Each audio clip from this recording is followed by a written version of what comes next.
ஆயக்காரன் தூரத்தில் நின்று தன் கண்களையும் வானத்திற்கு ஏறெடுக்க துணியாமல் தன் மார்பிலை அடித்து கொண்டு, தேவனே, பாவியாகிய என்மேல் கிருபையாயிரும் என்றான். லூக்கா 18:13. ஒரு சிறிய பைபிள் கதை கேட்போம். இயேசு ஒரு ஓமையை சொன்னார். 2 பேர் ஆலயத்தில் ஜெபிக்க சென்றார்கள். பரிசேயன் தன் நன்மைகளை கூறி பிறரை இகழ்ந்து பெருமையாக ஜெபித்தான்.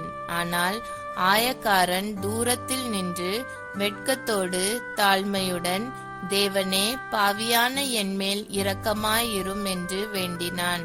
இயேசு அதற்கு, ஆயக்காரன் நீதிமானாக தான் வீட்டுக்கு திரும்பினான்.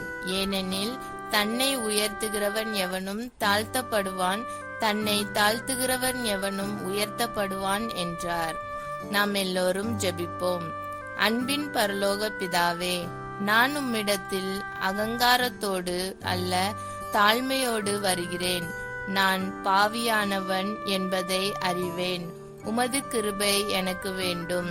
என் பாவங்களை மன்னித்து இயேசுவின் இரத்தத்தால் என்னை சுத்திகரியும். என் உள்ளத்தில் தூய்மையான இருதயத்தை உண்டாக்கி உமது சத்தியத்தில் நடக்க செய்யும். இயேசுவின் நாமத்தில் ஜெபிக்கிறேன். ஆமேன். இந்த நாள் இனிய நாளாக அமைய வாழ்த்துக்கள்.